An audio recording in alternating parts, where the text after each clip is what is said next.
In Kenya, as in many parts of the world, TB continues to pose a significant public health challenge. And despite our concerted efforts and notable progress over the years, it remains a leading cause of mortality.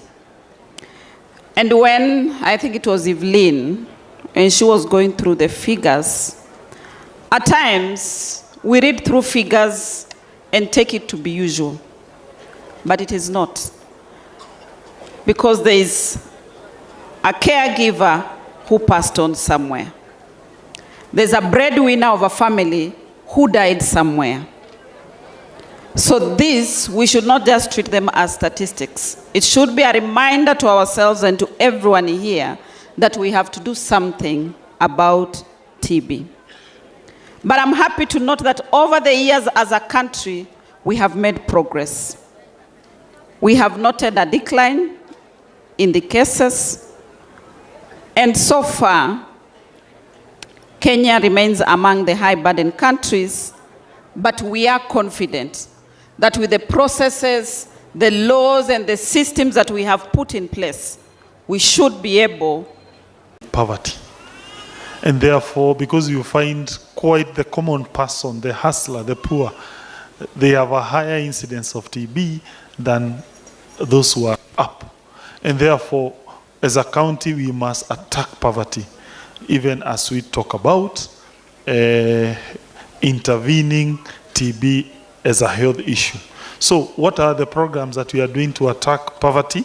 Number one, TB as a public health issue.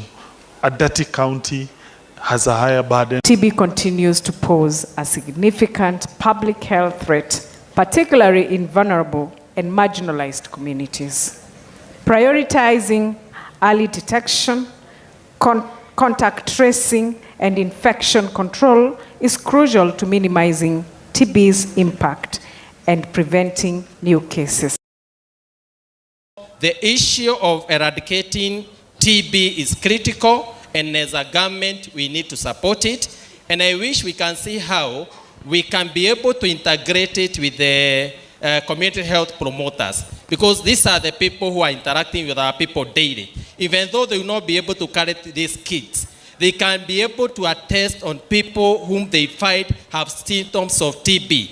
Then they work together with the county government, with the health centers, with the dispensaries and the hospitals around. That they can. There is need for us again to revisit our tobacco laws in order to tighten and make it more appropriate to the new challenges that are emerging. Ladies and gentlemen, there is a risk in the increase of active TB associated with alcohol consumption. Again, another challenge that we are facing as a region. It is necessary for us to mainstream the action towards eliminating TB 2030 with the fight against alcohol. Ilikuwa na kwa sababu wakati bado nafanya kwa facility, bado naionanga, naipataka stigma kwa watu. Lakini naweza wengine nawafundisha, nawaambie sasa bora utumie madawa yako vizuri na utaendelea na maisha yako vizuri. Na wengi wanafuatilia, ukifuatilia mawazo yangu nakwambia sasa ile experience yangu nimekaa miaka 20 tangu nilikuwa na hiyo ugonjwa na hakuna wakati nimerudiwa, wengi wakifuatilia